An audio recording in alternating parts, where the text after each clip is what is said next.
Tome 3, Module 1, La vie dans le monde spirituel, étude 10, le choix des épreuves. Nous verrons dans ce podcast 3 choses à distinguer. En quoi consiste ce choix? En deuxièmement, on va regarder les critères adoptés dans le choix de ces épreuves. Et en troisièmement, la faculté du choix des épreuves et ses limitations. En quoi consiste le choix des épreuves? Selon le spiritisme, les tribulations de l'existence physique ne sont pas imposées par Dieu à l'être humain, car l'esprit, dans l'ératicité avant de se réincarner, choisit lui-même le genre d'épreuve qu'il veut subir, et c'est en cela que consiste son libre arbitre. Cependant, rien n'arrive sans la permission de Dieu, car c'est lui qui a établi toutes les lois qui régissent l'univers. En donnant à l'esprit la liberté du choix, il lui laisse toute la responsabilité de ses actes et de leurs conséquences. Rien n'entrave son avenir. La route du bien est à lui comme celle du mal. Et s'il succombe, il lui reste une consolation, c'est que tout n'est pas fini pour lui, mais que Dieu, dans sa bonté, le laisse libre de recommencer ce qu'il a mal fait. Il faut d'ailleurs distinguer ce qui est l'œuvre de la volonté de Dieu et ce qui est celle de l'homme. Ainsi, disent les esprits supérieurs, si un danger vous menace, ce n'est pas vous qui avez créé ce danger, c'est Dieu. Mais vous avez la volonté de vous y exposer parce que vous y avez vu un moyen d'avancement, et Dieu l'a permis. Les instructeurs de l'humanité enseignent aussi que les tribulations éprouvées par l'esprit incarné n'ont pas toutes été prévues par lui. Ce n'est pas à dire que vous avez choisi et prévu tout ce qui vous arrive dans le monde, jusque dans les moindres choses. Vous avez choisi le genre d'épreuve. Les faits de détail sont la conséquence de la position et souvent de vos propres actions.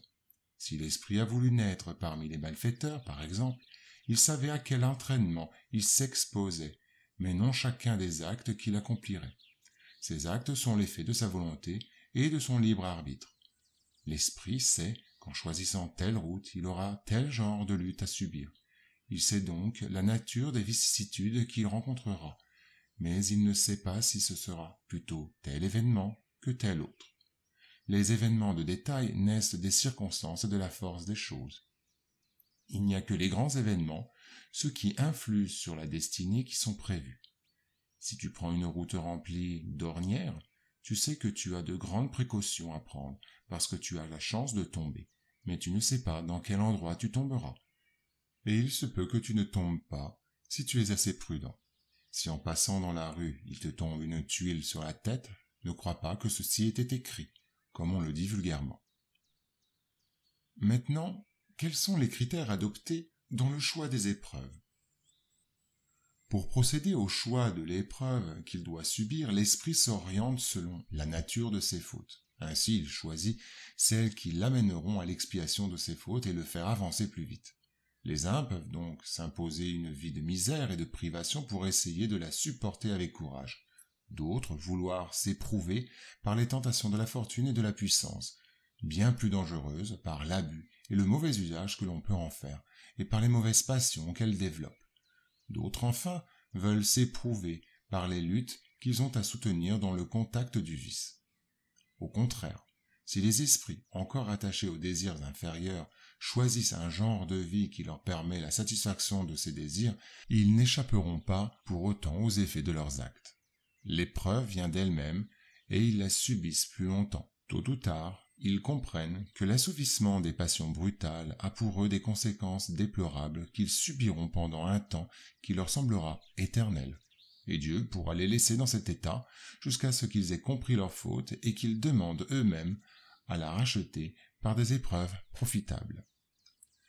Sur ce point, il faut préciser que, bien qu'à première vue il paraisse naturel que l'esprit choisisse des épreuves moins douloureuses, cela n'arrive pas souvent.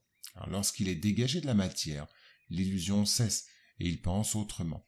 En effet, l'homme sous l'influence des idées charnelles ne voit dans ces épreuves que le côté pénible. C'est pourquoi il lui semble naturel de choisir celles qui, à son point de vue, peuvent s'allier aux jouissances matérielles. Mais dans la vie spirituelle, il compare ces jouissances fugitives et grossières avec la félicité inaltérable qu'il entrevoit, et dès lors que lui font quelques souffrances passagères. L'esprit, peut donc choisir l'épreuve la plus rude, et par conséquent l'existence la plus pénible, dans l'espoir d'arriver plus vite à un état meilleur, comme le malade choisit souvent le remède le plus désagréable pour se guérir plus tôt.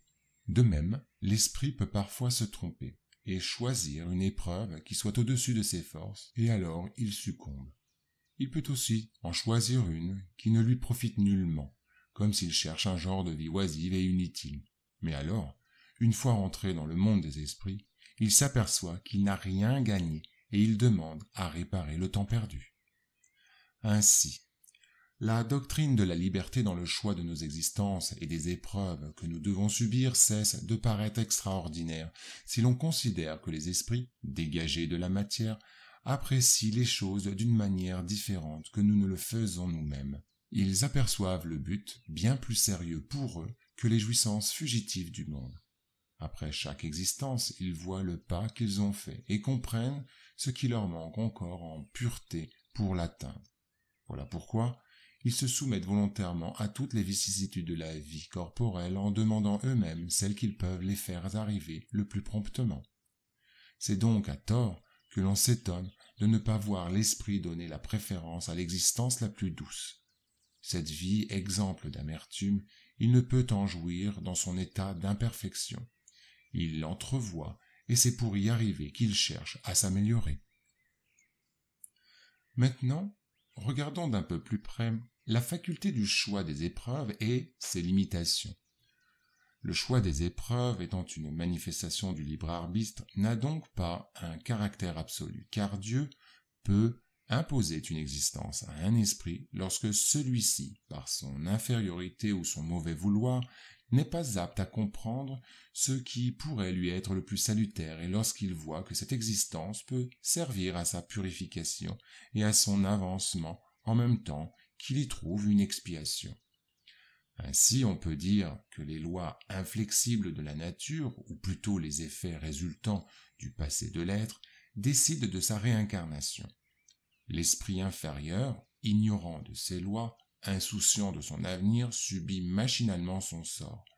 L'esprit avancé s'inspire des exemples qui l'entourent dans la vie fluidique. Il recueille les avis de ses guides spirituels, pèse les conditions bonnes ou mauvaises de sa réapparition dans ce monde, prévoit les obstacles, les difficultés de la route, se trace un programme et prend de fortes résolutions en vue de le réaliser. Il ne redescend dans la chair qu'assuré de l'appui des invisibles qui l'aideront à accomplir sa tâche nouvelle. D'un autre côté, à l'origine, lorsque l'esprit est encore inexpérimenté pour choisir correctement les épreuves de son existence, Dieu supplée à son inexpérience en lui traçant la route qu'il doit suivre. Mais il le laisse peu à peu maître de choisir à mesure que son libre arbitre se développe, et c'est alors que souvent il se fourvoie en prenant le mauvais chemin s'il n'écoute pas les conseils des bons esprits. La question du choix des épreuves est bien expliquée dans les commentaires de l'instructeur Druseau, relatés par André Louis dans le récit suivant. Il y a 30 ans de cela, je bénéficiais de la présence à mes côtés de 2 bienfaiteurs. Je dois beaucoup à leur abnégation dans ce lieu de lumière. Ascanio et Lucas, assistants respectés dans la sphère supérieure, avaient intégré notre équipe de valeureux et amicaux mentors. Quand je fis personnellement leur connaissance, ils avaient déjà passé de nombreuses années à soutenir les frères égarés et souffrants. Cultivés et ennoblis, ils étaient des compagnons infatigables dans nos plus belles réalisations. Mais il advint qu'après plusieurs dizaines d'années de lutte dans les batailles de la fraternité sanctifiante, ils aspirèrent à entrer dans les sphères plus élevées pour que leurs idéaux de sainteté et de bonté puissent s'accroître. Mais ils ne possédaient pas la condition indispensable pour entreprendre le vol désiré. Totalement absorbés par l'enthousiasme d'enseigner le chemin du bien à leurs semblables, ils ne pensaient pas à faire une plongée dans le passé. C'est la raison pour laquelle, bien souvent, nous ne faisons plus preuve de la moindre disposition pour regarder les brumes de la vallée quand nous nous trouvons fascinés par les splendeurs des hauteurs. Ainsi, ils se mirent à désirer ardemment l'ascension, se sentant quelque peu désenchantés par l'absence de soutien des autorités qui ne leur reconnaissent pas le mérite indispensable. L'impasse s'agrandit quand l'un d'eux sollicita l'avis de la direction générale à laquelle nous nous trouvons soumis.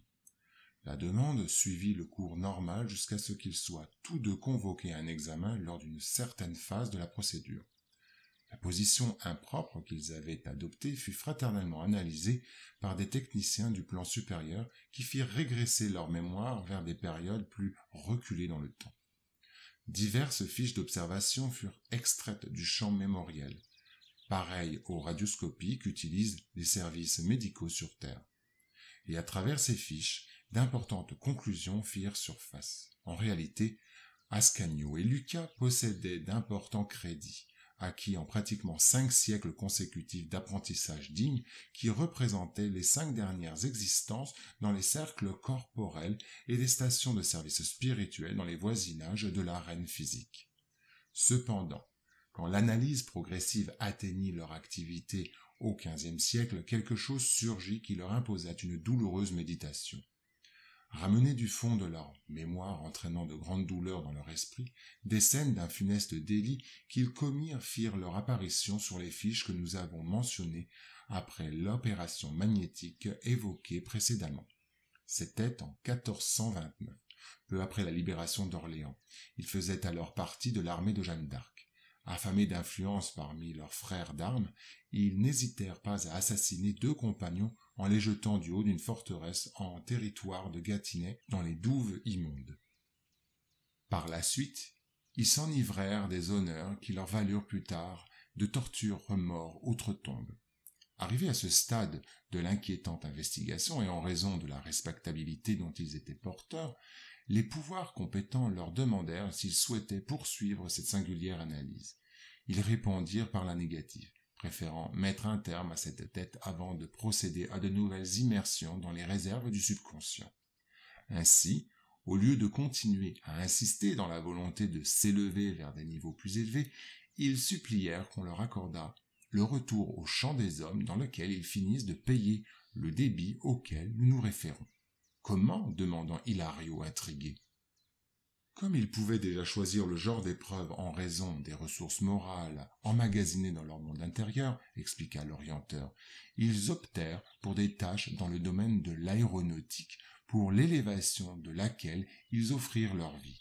Il y a 2 mois, ils revinrent dans nos rangs après avoir souffert la même chute mortelle qu'ils infligèrent à leurs compagnons de lutte du XVe siècle. Et leur avez-vous rendu visite lors des préparatifs de la réincarnation qui se trouvent à présent terminés ? Demandai-je avec respect. Oui, je leur ai rendu visite à plusieurs reprises avant le départ. Ils faisaient partie d'une grande communauté d'esprits amis dans les départements spécifiques de réincarnation. Tous avaient plus ou moins les mêmes dettes qu'eux et se préparaient au retour dans la chair, embrassant ainsi le travail rédempteur dans un sauvetage collectif. Et pouvaient-ils tous sélectionner le genre de lutte dans laquelle ils solderaient leurs dettes ? Demandai-je encore avec un intérêt tout naturel. Non, pas tous, dit Druceau avec assurance. Ceux qui possèdent de grands crédits moraux, comme il en allait des bienfaiteurs dont je vous ai parlé, disposent de ce droit. C'est ainsi que j'en ai vu un grand nombre habilités à souffrir une mort violente au profit du progrès de l'aéronautique et de l'ingénierie, de la navigation maritime et des transports terrestres, de la science médicale et de l'industrie en général, en observant cependant qu'en raison des débits contractés et en accord avec les idées de la conscience, la plupart ne pouvaient avoir pareille prérogative. Il leur revenait d'accepter sans discuter les épreuves au goût amer, que ce soit au cours de l'enfance, dans la jeunesse ou dans la vieillesse, lors d'accidents divers, depuis la mutilation primaire jusqu'à la mort, de manière à s'acquitter des graves fautes. Nous pouvons donc conclure, de tout ce qui a été exposé, que la faculté de l'esprit de choisir les épreuves de l'existence dans la chair est toujours en conformité avec ses capacités de faire un choix correct, visant à ses propres intérêts spirituels.